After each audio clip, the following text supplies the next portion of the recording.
Good morning, South Belton. How are we doing? I hope everything's going well, and I hope that you've gotten your iPad back, but it may be being updated right now.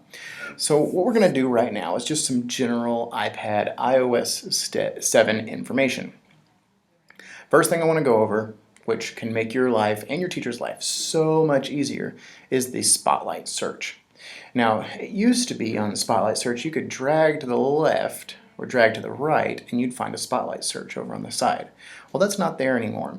So the way you do the Spotlight search now is you just touch somewhere in the middle and just drag your finger down. And you'll get your Spotlight search at the top for searching your iPad. So let's just say you were looking for Google Drive. You could type in Google, and then you would get all the Google stuff, and you can see there's Google Drive right there. Okay. Also, it will work for any emails that you have or any files or pictures that you might have in there. A Spotlight search searches for everything. So especially with the amount of apps you have, the Spotlight search is very, very helpful. So first off, what we're going to do is we're going to talk about closing apps to save some battery life. Okay, so the first thing is gestures. There's lots of gestures on the iPad, and gestures are different things you can do with 4 fingers, 3 fingers, and that kind of stuff to make things happen without clicking anything. So to open up the apps that you already have open, there's a couple ways to do that. You can just double click on your home screen button on the iPad, and then you'll see tiles of all of your apps. And they'll actually show you live, so you'll actually be able to see what's going on at that point in time. Also, another way to do that is to take 4 fingers. Don't use your thumb. That's just weird. Okay? Take 4 fingers and just slide up, and that'll get you that same exact screen. Now, when you want to actually close apps, this is the way you do it. You have to come to this screen to close apps. You used to, at the bottom, you used to have to just hold an app, touch on it until they start shaking, and then you can delete it. Well, this way, all you have to do is swipe up like it's a card and just swipe it off the deck. So if I want to delete this reminders, I just touch and swipe up, and that app is gone. It's no longer running. Another cool thing about iOS is you can do multiples. So if I want to do this clock and this reminders or this notes at the same time, I can just put 2 fingers and swipe up, and they both disappear. Some other useful gestures that you can use is the 4 fingers going from the left to the right. So if I have something open, let's say I have my Google open, and I want to open the next app that I have in my tiles. So the next one will be my settings right now. So say I want to open that. I'm just going to put 4 fingers on the screen, and I'm going to go left. And then it'll go ahead and move over to my settings. And I can put 4 fingers and go right, and it takes me right back to Google. Also, with 5 fingers, so this time you're going to use your thumb, okay? You're going to put 5 fingers on the screen, and you're going to pinch them together. And that will always close you out to the home screen. You can get there by hitting the home screen button, but you can also do a 5-finger pinch.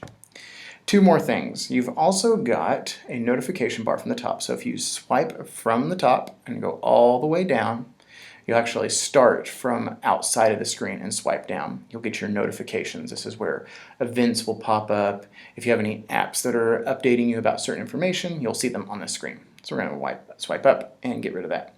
Also from the bottom, this is called the Control Center.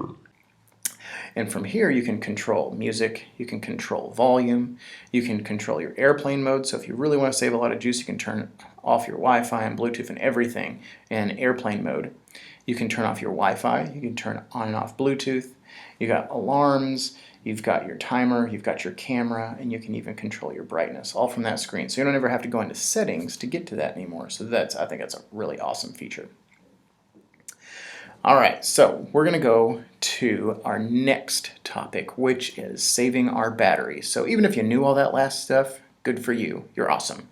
And now we're going to make sure that all of our battery stuff is set up to give us the most amount of juice, so we're not going to that 7th period class or even our 4th period class, you know who you are, going to your 4th period class going, I charged it last night and it's only got 10%, I need to charge it in your room. Well, that might have been the case, but a lot of it has to do with your settings. So we're going to just do our spotlight search. Ready? Ready? So we swipe down. Ooh, spotlight search. Okay, and then you're going to go settings, S-E-T-T. Oh, look, it's there at the top. So we're going to go ahead and take that settings. We're going to touch it. And settings, magic.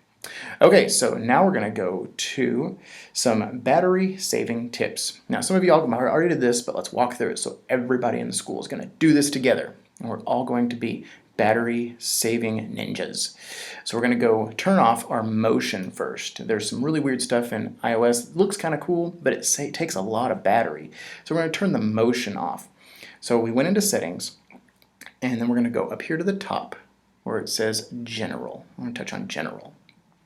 Over on the right side, I'm going to try to find the words that says accessibility. It's in the second group right here. And then we're going to touch accessibility. The next thing that we're going to look for is reduce motion. So right here, you've got reduce motion. And we're going to make sure that this is on. Okay? Most of y'all's will already be turned off, so it will look like this. But you actually want to turn it on, and then your motion should actually be turned off. It's called a parallax effect, and it's just something that they put in iOS to make it look cool, but it does take up a lot of battery. All right, next thing that we're going to do is we're going to talk about Wi-Fi. So we're still in our settings, and we're still now we're going to look for Wi-Fi.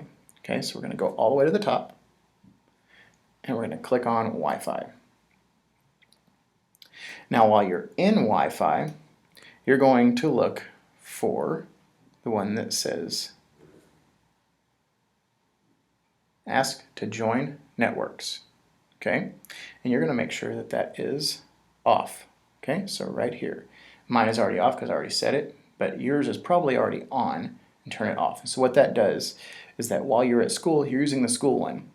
And so if you turn it off, then it's not going to keep looking for Wi-Fi all day. But as it looks for Wi-Fi, it's using battery juice. So we've got to turn that sucker off. So we make sure we save juice.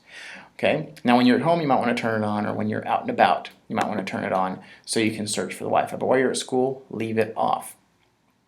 All right.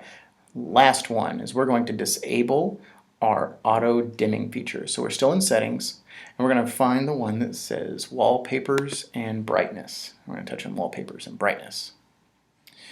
And you can see that the auto brightness is on. Okay, I actually want to turn that off. And this way I can control my brightness any way I want to. Brightness is the biggest battery sucker that there is in iOS 7 or in any iPad. So if I ever just want to adjust the brightness, I swipe from the bottom and I can make it darker or I can make it brighter as I need to. So turn the auto brightness off so it looks like this. And that'll make things a lot better for your battery. Okay, now we're going to talk about one thing that Mr. Massey and I really need you to know about, or you might end up losing your stuff. So stay in settings, and we're going to touch on iCloud. Now, if you've set up an iCloud, that's fine, but this is very important. Find this guy right here that says Find My iPad. Find My iPad. And we're going to go over Find My iPad, and we're going to make sure that that guy is off. Okay? And you'll have to put in your password, okay, if you already set it up, but you must turn it off. The reason for that is that if Mr. Massey or I have to pick it up in order to get around your Find My iPad, we will have to wipe your entire iPad. So make sure it's turned off or your stuff will get lost. The iCloud is fine, but please make sure that's off, or you will unfortunately end up losing stuff if we ever have to do anything to your iPad. So everybody make sure right now, touch iCloud, go to Find My iPad, and turn it off. So it should not be green like mine. Turn it off. Okay, so if you have any questions, ask your teacher to scroll it back to another section. And if not, good luck, especially with those nasty battery settings.